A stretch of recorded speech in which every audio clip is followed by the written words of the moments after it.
It's the My First Gig podcast, whoa. Sharing stories of first gigs and shows. Comedians sharing their memories. The fun and entertaining, exciting and crazy. With Dwayne Dugan as your host. It's the My First Gig podcast, here we go. Good evening, good afternoon, good morning, good night. Welcome to My First Gig with me, Dwayne Dugan. Here we are, another week, another podcast. Will they ever end? They've only been back for 4 weeks, after being gone for 2 years. Let's not talk about the end just yet. Let's just talk that we're here.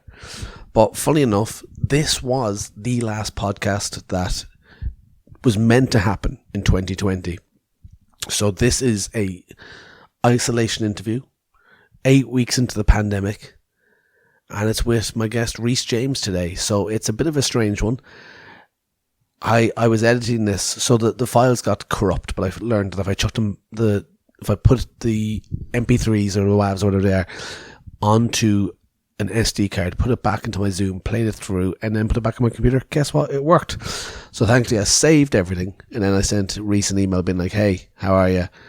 I'm going to put out a podcast next week with us. We've already done it. It was 2 years ago. You've definitely forgotten about it. And you're going to be talking a lot about the pandemic. All the best. Hope you're well. So what I've decided to do, as if you are a Patreon subscriber, you get them early, you get them ad-free, and you get them extended. And I thought the extended bit can be a lot of the pandemic chat. So we have a fun conversation about what Rhys was up to, and just it's an interesting listen to go about, you know, remembering what we were doing just to keep sane day to day, just to have anything to do. So that's what we chat about today. So when the interview kicks off, we're going to go straight in to the first general question, which is what is his first memory of comedy. So we'll join with that in a little while. It's late here. It's 20 to 2 in the morning, recording this now, but thankfully got this beautiful light that is making me look nice and fresh. Curtains provided by curtains.com. Use promo code Dwayne if you shop there. Been a busy couple of days. I was down home in Cork City in Ireland, gigging last night. It was a double bill with me and my girlfriend Fiona Frawley. She was the headliner. We met some friends for dinner beforehand, and my mate Darren made a lot of jokes about how the poster was Fiona Frawley plus guests, and how a triumphant return to my hometown led to me being advertised as plus guest. And I just think, do you know what? I'm going to get a far more mentions on Twitter. If you search on Twitter, Dwayne Dugan, it's generally just me doing my tweets. But if you search plus guests, millions. So, I'm going to play around with this this week. My first gig plus guest. But the guest is me. And the guest is Rhys James. This ramblers. This is when you can tell it's 2 o'clock in the morning. So yeah, a couple of weeks into our new house, we now have a desk. This wasn't here last week, so do you know what? I don't have to hold the camera, I don't have to hold the microphone on a mattress that doubles up as a couch. So it's nice. Things are a bit hectic at the minute, but enjoying getting these podcasts out. Most, if not all, of the episodes in this season have already been recorded. So that's nice. And some great ones out there. But I could hope there's people starting to tour Ireland again over the next couple of months. So hopefully starting to record some episodes for season 4. There will be a season 4. There won't be a 2-year gap this time. I'm going to do 12 episodes in season 3. Haven't said this yet. So here we go. 12 episodes in season 3. Because season 2 ended after 8 instead of the 10. So the 12 will bring it up to 30. Because it was meant to be 30 after season 3. Take a break for a month or 2. Come back with 10 more for season 4, and then it'll go back to 10 per season. Yeah, so it's fun looking back at the pandemic 2 years ago, what we were doing. Like, there was a while where you weren't allowed to leave your house, and then freedom was you're allowed to walk by yourself doing nothing. 2 kilometers from your house. In the UK, I think it was different. So if you're listening in the UK or even further abroad, like, I don't think they realize how strict Ireland was. We were like in the top whatever percent of like strictest countries in the world, and we weren't in the top countries of like low rate spread. So it was very frustrating. Like, we didn't get shows back. I've spoken about this before. We didn't get shows back to earlier this year. We had about 2 months, not even 2 months, 6 weeks in 2021, when a lot of people came back in the UK in like the summer of 2021. We didn't really come back till about 6 months ago. So it's weird now that we're back. It's so great though, but like, because you don't even remember that we were gone for so long. But we were so just like trapped in that life of literally going nowhere, seeing nothing. Going to the shops was the exciting thing. And I remember like meeting friends for like beers in the streets of Dublin, and that was illegal. And like, it wasn't drinking on the streets that it was legal, it was being with a mate. So it was kind of nice though. I like being a bit of a criminal, because I'm not really a criminal. I play by the rules, okay? I cross the road when the green man tells me to. All right? That's the only rule I actually follow, or the only rule I can think of at the top of my head. I'm not a rule breaker, do you know? So being illegal. So I used to travel up and down between Cork and Dublin all the time to see Fiona, because we weren't living together during the pandemic, and that was illegal. So do you know what? They say a girl loves a bad boy. Well, that's what kept her. Long distance is hard. Not when you get old Dwayne Crim man. My God. What am I talking about? I don't know. Thanks for listening anyway. This is getting strange. I'm gonna crack on and just do the plugs and pop into the interview. If you're listening to this on Spotify, iTunes, or any of those on Wednesday or Wednesday after, why don't you get them early? Why don't you get them ad free? Why don't you get them extended? Somebody did mention to me that the Spotify ads don't show up. So when I talk about being ad free, they're like, oh, it's already ad free. But don't listen on Spotify then. I don't care if you like Spotify. Spotify's for music. I love Spotify. Listen to Spotify every day, but I never use it for podcasts. And that's just out of preference, because I get to save my podcast in the podcast app. But now I'm going to say it's because I support podcasters. I don't know why my ads don't show up in Spotify. They show up elsewhere. That's confusing. A little bit alarming. But even if you don't get ads, you still want it early. You still want it extended. Do you want to hear about what Rhys James is getting up to? What he's doing online with his time during the pandemic? Yeah, I think you do.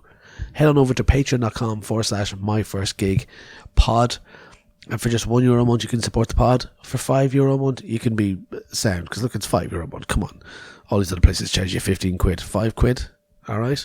Bonus episodes are going to start the week after next. Bonus episodes are going to feature Irish podcasts telling their Irish comedians telling me about their first gig. And I'm not sure who my guests are going to be, but I'm going to start them very soon. I need to get up off me hole and do those. If you don't want to spend any money but you do enjoy it, then just give a little shout out online. Just tell people to follow at My First Gig Pod, Twitter, Facebook, Instagram, and the likes. If you really love me, then go follow me at Dwayne Dugan. But if you're just here for Rhys James, then let's just crack on with Rhys James, okay? As I said, we're going to join in progress. The opening ramble is exclusive to Patreon, but we are going to join in progress the chat when I ask Rhys what's his first memories of comedy, whatever they may be, however he interprets the word comedy, and we're gonna kick off with that. So sit back, relax, listen to My First Gig with me, Dwayne Dugan, and my guest today, Rhys James.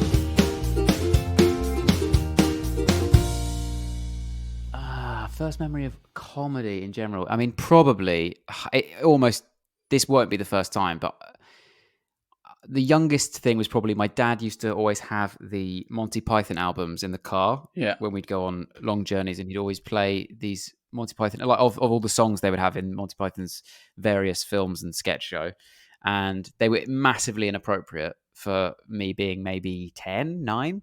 And I remember it was like a classic sitcom-y parents thing of, these songs, these Monty Python songs would be on about like penises. There was like the penis song was one of them. And there's some, by the way, that are a little bit racist, actually. There's this one called I Like Chinese that is absolutely unacceptable. And these songs would come on, and then my mum would hit my dad in the car and be like, Michael, which is his name. She's not a maniac. She'd be like, Michael, you can't play this. But we'd find it hilarious. And there was like one where it's like, he was like, I've got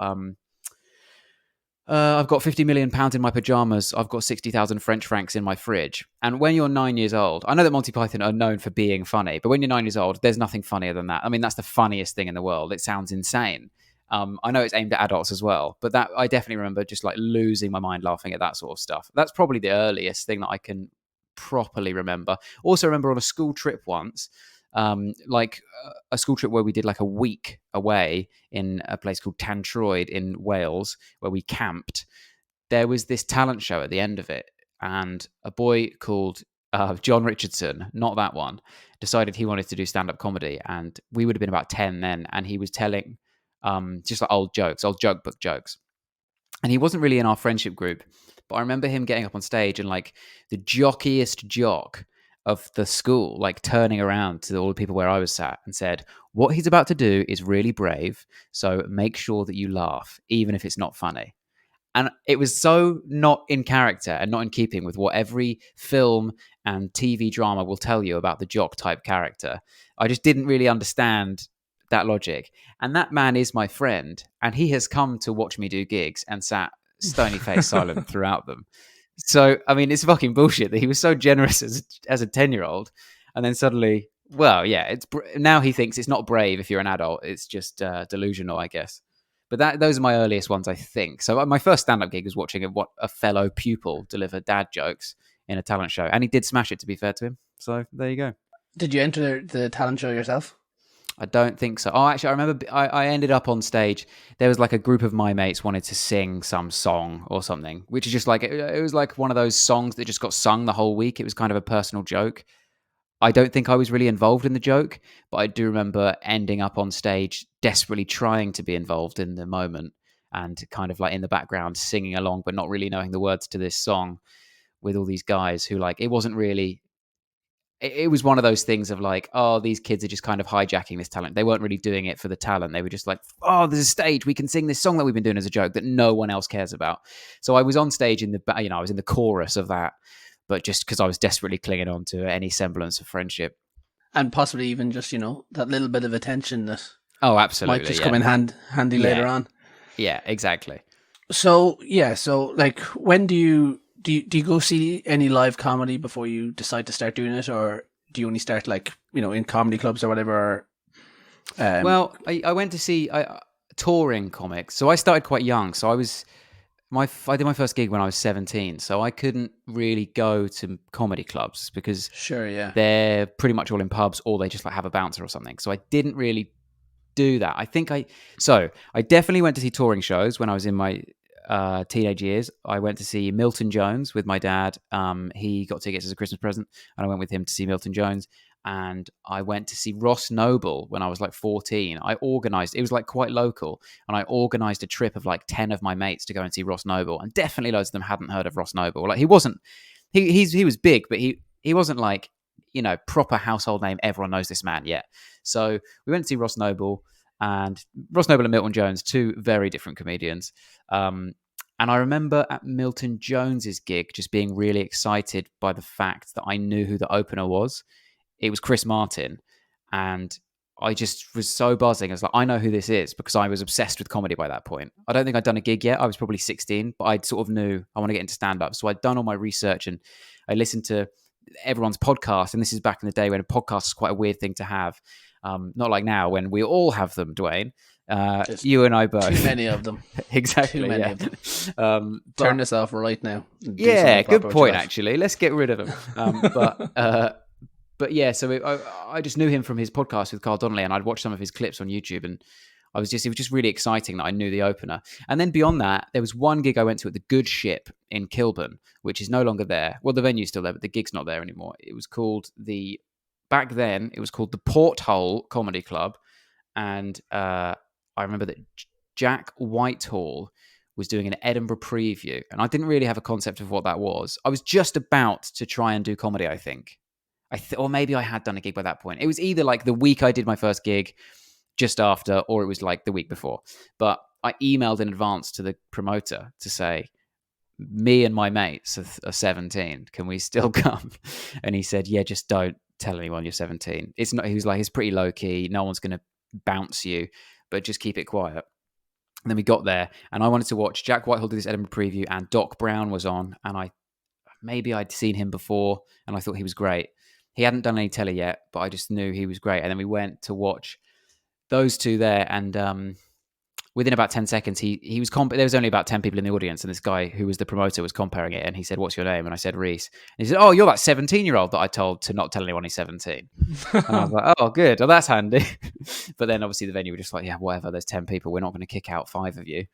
So we just got through it and watched that, and it's quite a weird gig to see. Like the first time you're in an actual comedy club environment is an hour-long Edinburgh preview and someone else doing new stuff. When you're half the audience.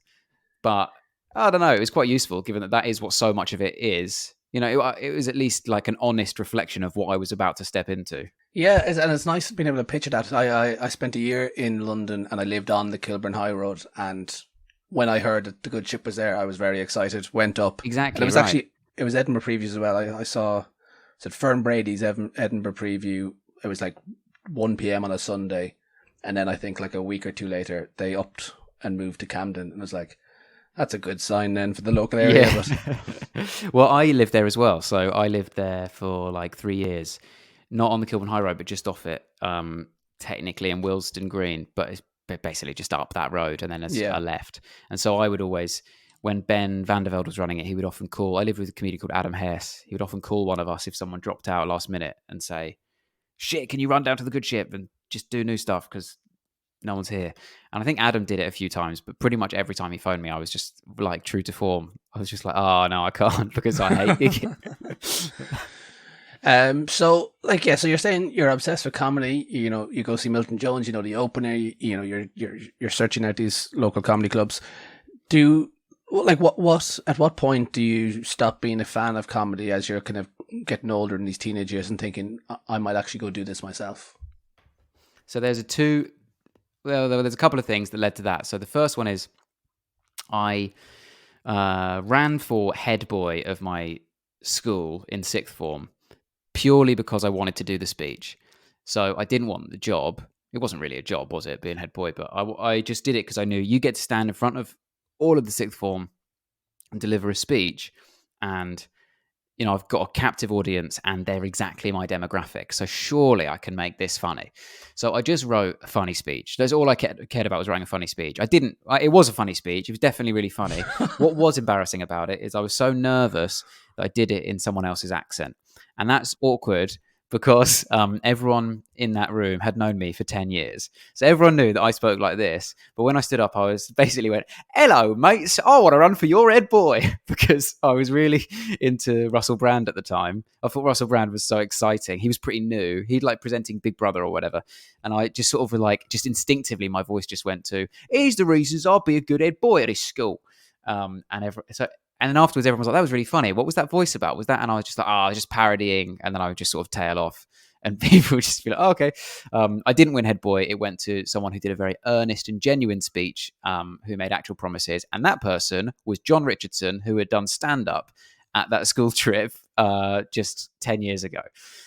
See, that's all that prep that he had, isn't it? Exactly. He was over the nerves. He'd already done his first gig. He was fine with it. But I got the buzz from those laughs that I got for that speech. I was like, oh my God, that was so exciting. And it was also one of those things where like someone who, you know, I was doing I did a lot of like plays and like drama things when I was younger, much younger than that. But getting a laugh when you're reading a script, you're sort of taught to pause by a director. Whereas when you've just written the speech and you're not sure you're going to get laughs, what would happen is like I said my opening line, got a big laugh, but I didn't stop speaking because I was so nervous. So it was just like got the big laugh, and then just immediately I was like just speaking much louder over the laugh to try and make them stop laughing, because I was just like, just go and finish it. which obviously is the opposite of what you're supposed to do as a comedian. But that pretty soon after that, I had emailed. I knew I wanted to do comedy. I was just obsessed with comedy, and I'd been writing little jokes down, really Jimmy Carr style jokes. Obviously, nowhere near the level of what Jimmy Carr was doing, but jokes that sort of structure from Jimmy Carr's first couple of DVDs, and which I just watched over and over again when I was starting out. I'd written a few down, and I'd like say them to my parents occasionally, but a lot of them were quite filthy because they were trying to be Jimmy Carr. And then I emailed this venue called the Hat Factory in Luton, and they did an open mic thing. And so I said, Luton was like 10 minutes drive away from the town I lived in. So I just emailed them saying, "Oh, I'm a teenager, but I want to try a stand-up comedy. Can I come and do your comedy night or your open mic night?" And they said, "Oh, it doesn't exist anymore. It's gone. Sorry." And then about 6 months later, and that was before I did the head boy speech. And about 6 months later, some guy emailed me saying, "Do you want to come and we're doing an open mic night again? Do you want to come and do stand-up still? Because we could put you on the bill." And when you send that first email asking to do it, you never really expect it to happen anyway. So you're just sort of doing it like, well, at least I sent the email, and now I'll never think about that again, and I'll never do it. It was just like one of those things, like, hope they don't reply in the back of my mind. But then, because he emailed me saying, "Oh, do you want to come and do it?" I actually remember, and also this ages that moment. I was on the family computer, this in the hallway, and my mum, I showed her the email, and then I remember showing her, I was like, "Oh, do you want to come and do this gig?" And I said to her, "Well, I guess I've got to stop making excuses and just do it." And then she said, "You're 17. So you've not been making excuses. You're not allowed to do this." But she was like, "Yeah, cool. Okay, it's up to you. Go and do it." So then that was what it was that prompted it. I was like, just because that guy emailed me saying, "Do you want to do it?" It was just basically, I was like, if I say no now, I'll probably never do it. But I kind of have to do this now because it's, landed on my lap. And like, because I guess you'd sent that first email and then you got the replies and it didn't exist. I guess that time passed and you were like, well, that's, I've done my part kind of thing. Or was it a case of like, I'm assuming that maybe somewhere down the line you might have stumbled onto it again. But if it wasn't for that email, you'd stopped at least at that moment kind of pursuing it, had you? I think I probably had I have such a privileged upbringing that, and not like I didn't go to private school or anything like that. I just it was just like every door was open to me from the start. So it was always I'm of the generation of you can do whatever you set your mind to bollocks. And I come from a socioeconomic background where that is true. So I remember that I just had in my head, I will be a comedian. So it was just from the moment I decided, oh God, I love watching these comedians. This is great. I just thought, well, I'll do that. I will be that eventually. But pretty much, and this is why I wanted to go and watch Jack Whitehall, pretty much every comedian that was famous, which when you're that age and you're not in comedy, is every comedian. Because it's really hard to do the research to find out who the others are. And that's why it was so exciting to see Chris Martin open for Milton Jones. But every comedian who is on TV in your head is all the comedians. And all of them were 40. So that's why I was sort of like, I'll be a comedian eventually, but I'll just have to find something to do until then. Because you can't become a comedian until you're 40. So when people like Russell Brand, who was a bit older than Jack Whitehall, but still quite young compared to the rest of them, and then Jack Whitehall came on the scene, who was 18, it was like, oh shit, you can just do it. You can just do it now. So when I got that email, it did feel like it was just at the time I'd heard of Jack Whitehall because he was 18 and on TV for the first time. And it was just so exciting. 18-year-old comedian on TV. And then I think I found Daniel Sloss, who was similar, maybe even younger. So it was just like, oh, right, I've got this email saying, do you want to do this gig? And I'm 17. Well, this will be me. In a year's time, I will be as famous as these people and as successful from doing 3 gigs. And this will be the start. And I'll go and do this one. And then that's it. It'll all blow up. Obviously, that's not the case. You then go and do a couple of gigs and realize, oh, everyone's 18. Literally, there's no gimmick to being a kid on the circuit because everyone in these open mics is a teenager, except, there's a few 35-year-olds. But I couldn't believe how many young people were doing it and how many people sort of my school year were out there. So it was that, yeah, it was definitely, I got the email. When I first sent the email to answer your question and they said, no, this doesn't exist anymore, I just thought, well, it doesn't matter because, it's on my 40th birthday. Suddenly I'm playing the Apollo. I just had in the back of my mind, that will be the case. And then the second email is the thing that made me go, oh, fuck it. Why not start now? So, yeah. So you're saying like, you've been like writing down these jokes, testing them out on your parents. You've been doing the speeches for head boy in school and stuff like that. So like when you actually go to this open mic, I'm assuming probably like what, 5 minutes or something. Are you very over prepared at this stage now? Kind of like, are you like, right, I'm ready, I can do this? Well, do you remember when you first started writing material? You've got no concept of time. You don't really know what 5 minutes is in speech. Yeah. So you go 5 minutes. Is that 5 jokes? I mean, what is that? And obviously, it's hundreds more than 5 jokes. But I think they said, "Come to do this. There'll be loads of different things on." It's, I think they said do 5 minutes. And I remember on the night, I definitely did 9 minutes. I do remember coming up going, "Oh, fucking hell, I did 9 minutes." That I was so excited that I'd done too long, because obviously you're constantly worried it's too short. I still worry about that when I do an Edinburgh preview. Sometimes even doing a tour show, I'm like, I just suddenly get in my head. It's one of the weirdest anxieties, doing a tour show that you've done for months over and over again. You'll just get to a venue and suddenly go, fuck, what if this is suddenly 20 minutes? And so, especially because I do 2 sections on tour, and it's always the first section. I'm like, fuck, what if I just only got 10 minutes? I'm fucked. And then I go on, and often I come off and I go, oh, that was 45 minutes. It was only supposed to be 30. I mean, what am I doing? How do I not know this yet? I've been doing this for so long. I've literally been on tour. I was on tour last night. I did the same jokes. I know how long it takes. But I definitely had that same feeling with that first one where I was like, oh God, I need loads and loads of stuff. So every joke I'd ever written, I didn't even really put them in an order, because it didn't look like Jimmy Carr had them in an order when you watched him. It looked like he just said one, got the laugh, and then basically moved on to the next topic, which, isn't true and is not what he was doing. They were linked, a lot of them. And they're sectioned up to make sense. But as a fan, you don't notice that. Well, certainly not as a kid. So I just had random assortment. And also I didn't really have any that connected. So I just had random assortment of one-liners. So I just went and did one-liners. And I don't know how I stretched it to 9 minutes. I think I made some comments on the gig or something like that. But I definitely remember being, you're right. I was concerned about that amount of time. They said do 5, but I got there and they were pretty relaxed. It was just a bloke with a clipboard, like, yeah, whatever you want, do whatever you want. Like, yeah, so what's the night look like? Is it a ton of people performing? Is there many audience members there? Is this the first time that you've been down to this place? Yes, it was the first time I've been there, and it was a fucking disgrace. I mean, everything I'm about to describe to you sounds like a nightmare. So, it's a mixed bill of mainly emo bands and teenagers in emo bands. It was a real big emo era.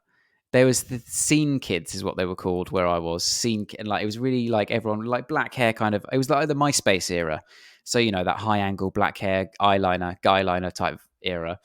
And there was loads of bands like that. And I got there, and there was one other comedian who had already been on by the time I arrived. So they didn't tell me when the event started. They just said, "Great, it's at 8:45," and they meant that's when I would be on. So I basically got there at 8:45. Obviously, luckily, everything runs behind. So I got there. I said to the guy, I was clearly so nervous. I said to the guy, has there been any other comedy? Because I could see that I was like, there's 3 bands and then you. And he said, yeah, there was one other comedian. And he pointed at this bloke, this 38-year-old bloke. He said, there's been one other comedian who's over there. And I said, oh, what was he? Was he good? Was he funny? And then the guy just went, he was very angry. And I was like, oh, God, okay. And then, so the audience is packed. It's absolutely packed. It's not a big room, but I've been back since, actually, to watch a band play. But it's not a big room. It maybe sat probably 60. But everyone in this gig is sat cross-legged on the floor because they are all 15. Pretty much. I mean, everyone was like a fan of one of these, like one of their boyfriends was in an emo band or something like that they were there to watch. So it's just all these girls who are like 15, 16. And then there's a couple of parents sort of stood at the back. But mostly it's people sat cross-legged on the floor. The stage is just covered in like musical things. So like there's all these guitar stands and like even like music, like music stands where they'd put like sheet music and lyrics, which sounds insane for a band. But also there's a massive drum kit taking up most of the stage. I got to the venue and I said to the person behind the bar, is there any chance I could put my coat? I was in the middle of winter. Can I put my coat behind the bar? I don't want to wear it on the stage. And they were like, no. And I said, I've got to go on stage in a sec. I can't, I don't want to wear it. And they were just like, yeah, you can't put your coat behind here. And I was on my own, so I didn't want to just leave it. So I walked onto the stage when I was announced. and then I took my coat off on stage and then just rested it on the cymbals of the drum kit, which was like, in hindsight, it actually seems like sort of a baller move to like spend the first like 20 seconds of my set in silence as I just put my coat. So like everyone is there for an evening of music, and then I just go, fuck that, and put all my clothes on top of this, all the music where the music happens, and then just go, now time for some jokes. But I didn't mean it to be arrogant. It was actually because it was for the opposite reason, because I had no authority to put my coat somewhere else. I then, as I got to the stage, could see, oh, fuck, just to my right, there's a backstage. Like, there's a green room. I'm allowed to go in there and just put my stuff in there. But I couldn't tell that because the angry comedian was sat at the back of the room. So I assumed that's where all the acts had to be. But yeah, that was it. I got driven to that gig by my parents. I wouldn't let them, both of them took me to that gig. And then I said, no, you may not come in and watch. And then they went to a pub around the corner and then just said, call me when you're out, and then got picked up and driven home afterwards. That's the God. Oh God, that's so lame. Like for that first gig, I avoided all of those, thankfully, because whenever I heard that they existed, the comedy music mixed open mics, they sound like the absolute worst places. Just because, Yeah. I like it, they terrify me. The idea of going up there and Oh, being I'd like, never "Look, do it now. Yeah, I'm going I mean, to tell you even jokes beyond when that you've gig, come here to see not comedy." I think it's purely out of naivety. I had no idea Yeah. that I didn't really know that it was going to be like that. For some reason, I assumed, oh, this will be full of people like me who also want to try their hand at comedy. I think I thought it would be like that. Maybe there'll be some poets, but I thought it would be like a kind of at least a spoken word evening. And then I was like, I got there, and then I was so naive to how this worked because I was so green and young that I just thought, well, there's no reason this wouldn't be good. We're all just trying something. There's no reason anyone wouldn't want to support my, like, even though they're clearly there for an evening of emo music. The absolute opposite of what you want is to laugh. If you're there for some emo music, Like you're heckling their evening. exactly. Yeah, so it was a bit weird. Do you remember your opening joke that night? That very first one? I don't think I remember my opening joke. I definitely remember whatever the opening joke was. I remember after I said it, I sort of went, ew, because it was a bit of a gag, like punny gag, and just to like hammer home, these are jokes. I was sort of like, ew, and then everyone sort of went, wee, like that, which at the time I thought was encouraging. Now it would be the absolute worst reaction I could possibly get to a joke. If I now told a joke on stage and the audience went, wee, I would know, oh, that means that joke is terrible. And the audience are humouring me. You now owe everything to that way, though. That's where it all started. If it had been silent, that would have been dreadful, and I would have never said another joke. Yeah, but the fact that there was some noise, I was like, okay, great. And then there was a mixed bag. It was one-liners. I'd never tried any of them. And just like, Milton Jones or Jimmy Carr doing new stuff, it would be a mixed bag now. So obviously doing your first ever gig with one-liners is a mixed bag. None of them are usable. I remember some of the jokes from that set. I don't remember the one I opened with. The one that sticks out clearest in my mind is because this is such a Jimmy Carr joke structure. Is that I used to say, "Fuck me, I hate this. I don't stand by this." I have to say that I was 16 when I wrote this. It was a dog is a man's best friend because they don't talk and you can shag them whenever you want. Only joking, they do talk in films. That was it, which is like just really copying Jimmy Carr's only joking and then twist on the thing you thought he wasn't joking about. Thing that he used to do all the time, that fake only joking, and then reveal the other side of it. And I remember coming up with that joke and being like, oh god, great, I'm the next Jimmy Carr. This is incredible. And then going and saying it to a bunch of emo kids at this gig, and they probably did laugh. They probably thought it was funny because they were 16. They probably it would have been chuckle at most, but it would have been something. And I've been like, oh good, okay, good, I can do this. I don't really remember any of the others. I had this. I think I had this really long-winded pun about an iron being like hot and heavy. I love my iron's really hot and heavy. I'm always falling out with my iron. It's really hot and heavy. So I told it we need to straighten things out. And do you know what he replied? Shh. I remember it's just like so many fucking lame puns about an iron.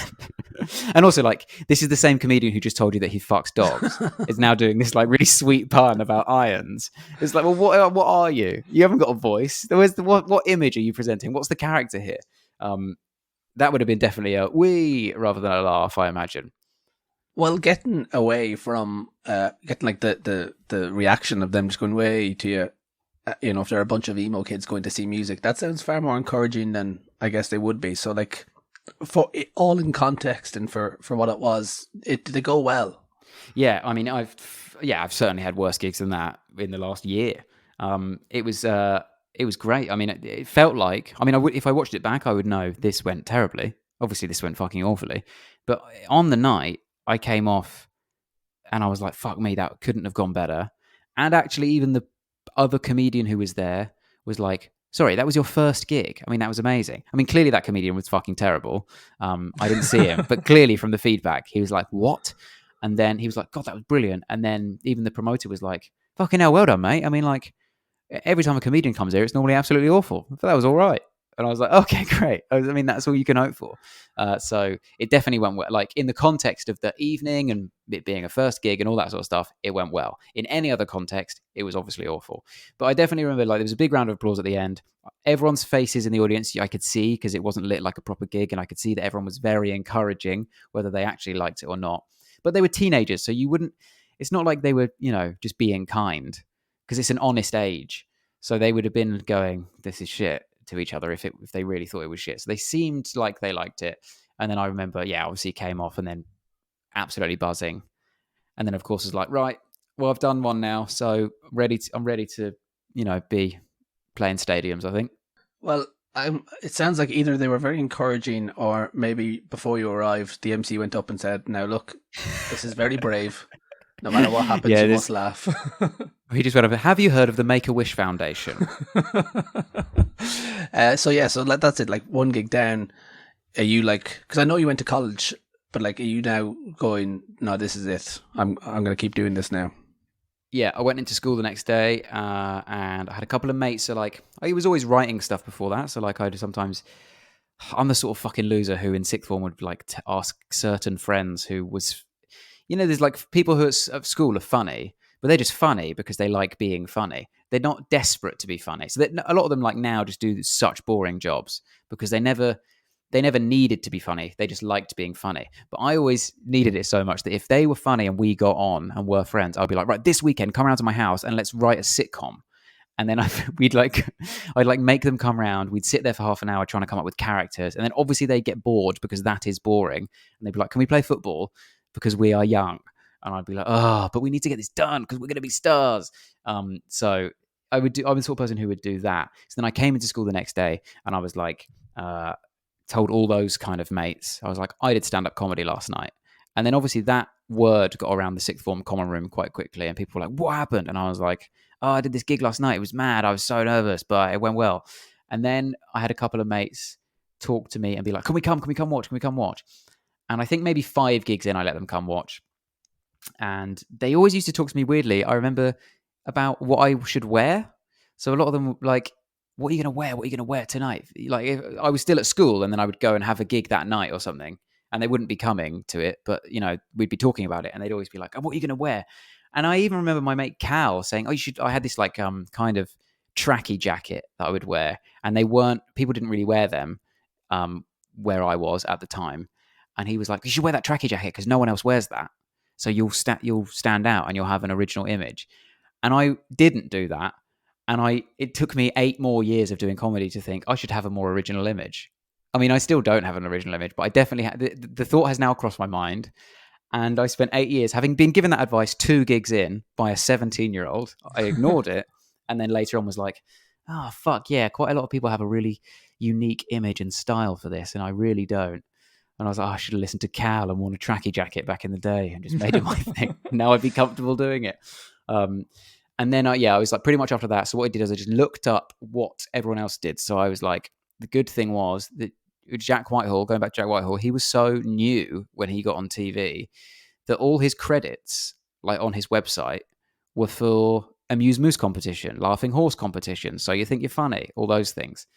So even though he was on TV, he was famous to me. That's all it said on his website. So I was like, "Oh, well, this is the blueprint. This is what you have to do to get seen and spotted." So that's how I heard of all those competitions, and so I just entered all of those. I was just like, okay, I'll just write to all of those, enter all of those. So I did all of those immediately. Like my second, third, fourth, fifth gig was those competition heats. So like a lot of people wait. So You Think You're Funny, you can only enter once apparently, I think at the time. I don't know if that's still true. But at the time it was like, you can only enter it once.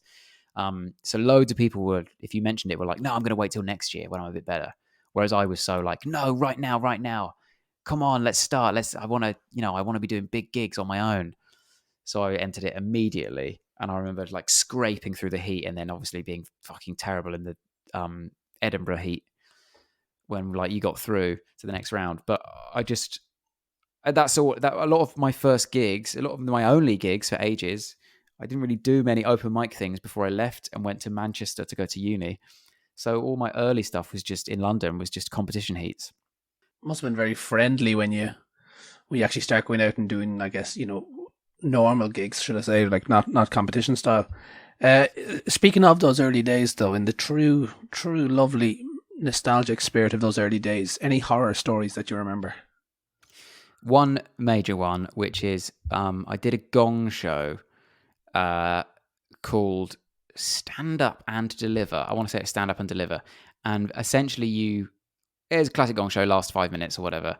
And it was like in some basement. It wasn't one of those aggressive gong shows. There wasn't really a gong atmosphere. The crowd definitely went with the gong idea of holding up the cards if they didn't like you, but it wasn't like a, get them off, like all these horror stories you hear about Comedy Store King Kong and all that sort of stuff. I never did that. I did this gong show, and the prize the next week was you got to come back the next time and headline and do 15 to 20 minutes. My set, when I won the gong show, was like I did like 3 minutes. And then the rest of the set, the joke of it was I only had 3 minutes of material. I didn't expect to get this far. So I don't know how to fill this last 2 minutes. Right. And then I was just like kind of improvising, kind of fake improvising occasionally. Like I'd throw in one-liners I still had as if they were just thoughts. But I still also was just the last, the fourth minute, I probably was improvising and just being like, oh, anyone got any fun games to play? Just as like that was the joke, as in like I thought I'd be gonged off. And then I won it. Only 2 of us beat the gong, and then I got chosen as like the best one. So my prize was the next week to come back and headline with 15 minutes, but I only had 4 minutes of material. So I spent that week trying to write new jokes, and like they're trying to write much more bitty things rather than one-liners. But at the time, I kind of just thought that a bit was basically a one-liner, but it just took a minute to get to the punchline. So anytime I would write like a long bit, I can picture it in my like documents where I used to write this stuff. It's basically just a one punchline joke that's a paragraph rather than a sentence, because I didn't really see that actually comedians are being hilarious on the way to this joke as well. And the punchline is just one part of it. And so I had all these bits.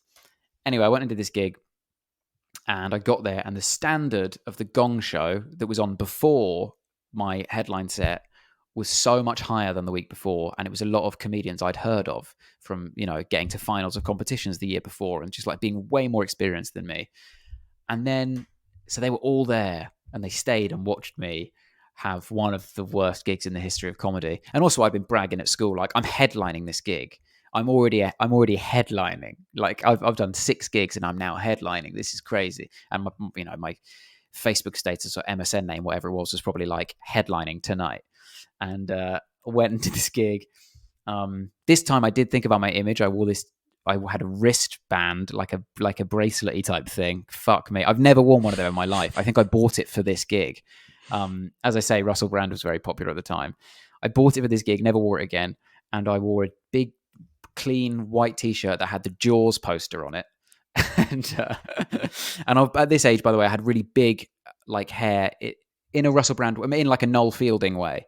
I was really like straightened, but then like messed up hair, just looking like the biggest fucking cunt in the world. I don't know if I'm allowed to say cunt on this. Prick. There you go. Just edit that in. Biggest prick in the world.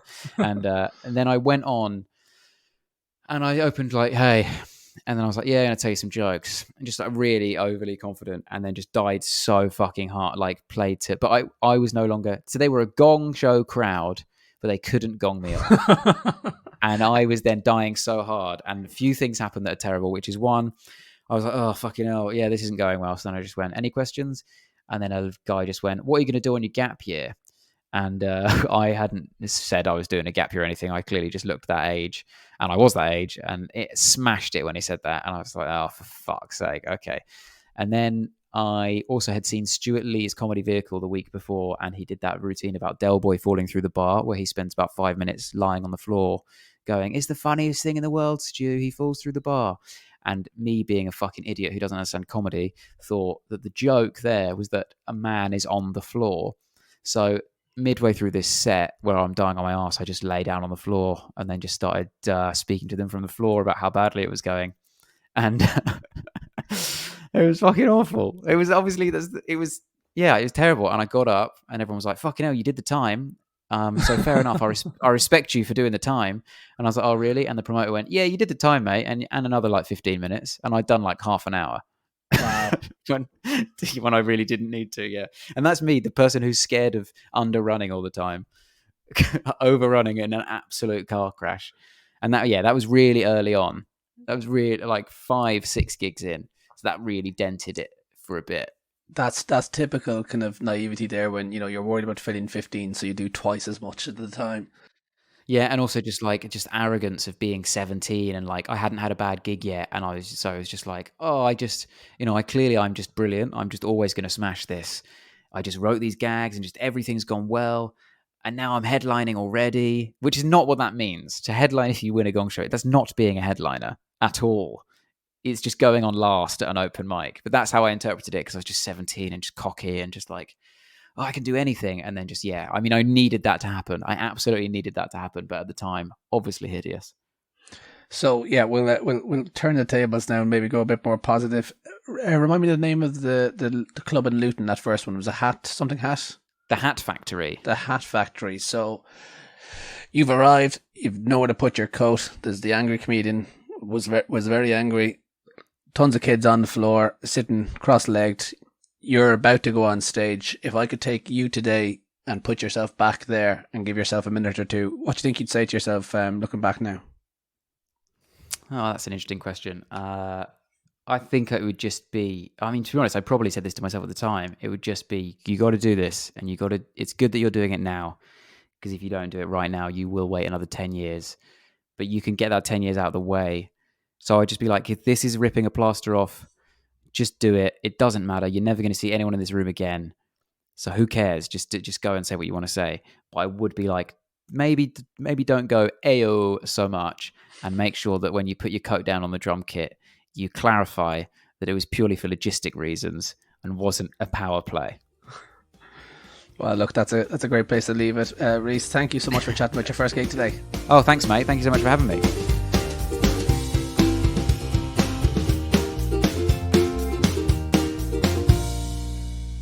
So there we go, episode 22 in the books.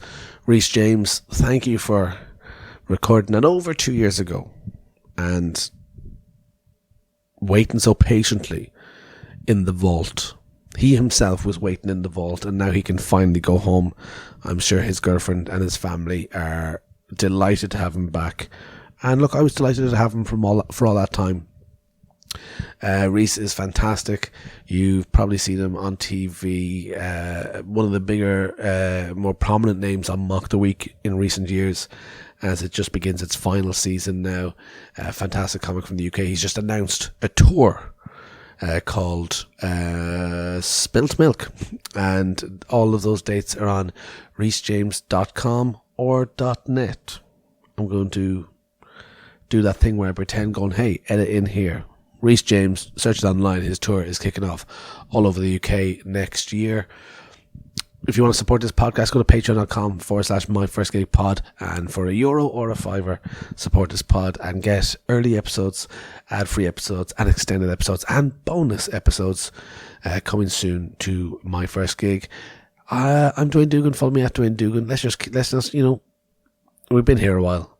As I said, it's 2 o'clock in the morning. We're just so glad to be listening. Do I need to do this big outro? Is this shortchanging people? Should I tell you about my life? I'm still sick from last week. My nose is running, my throat is sore, my head is sore.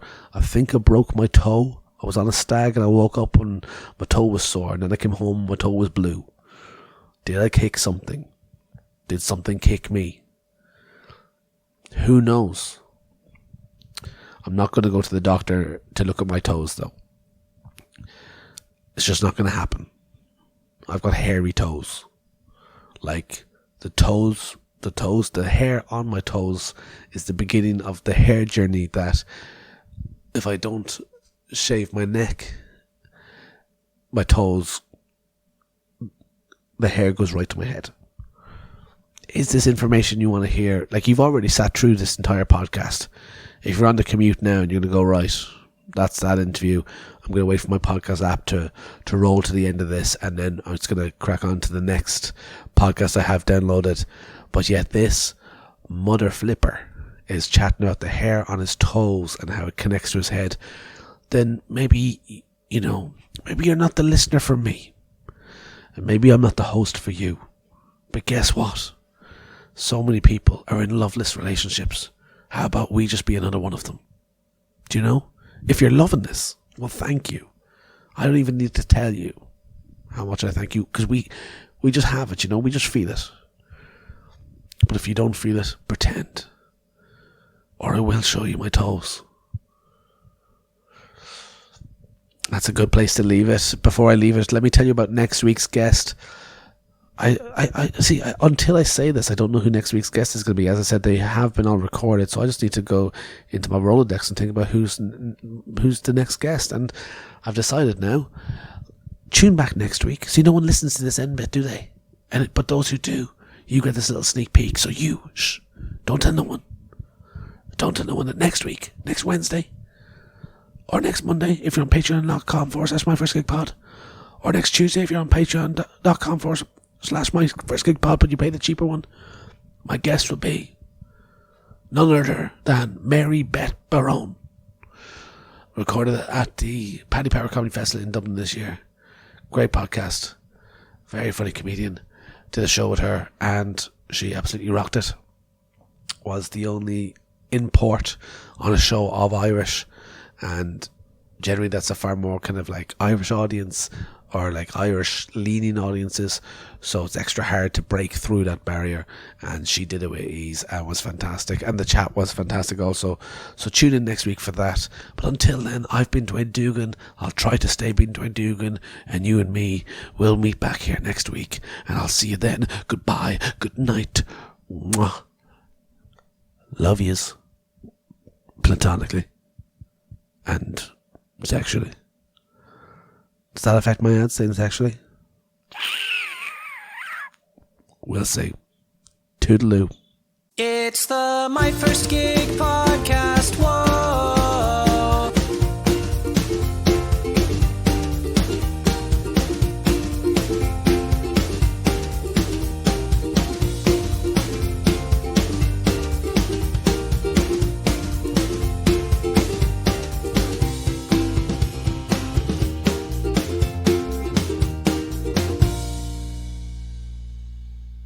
You've been listening to My First Gig with Dwayne Dugan on Acast.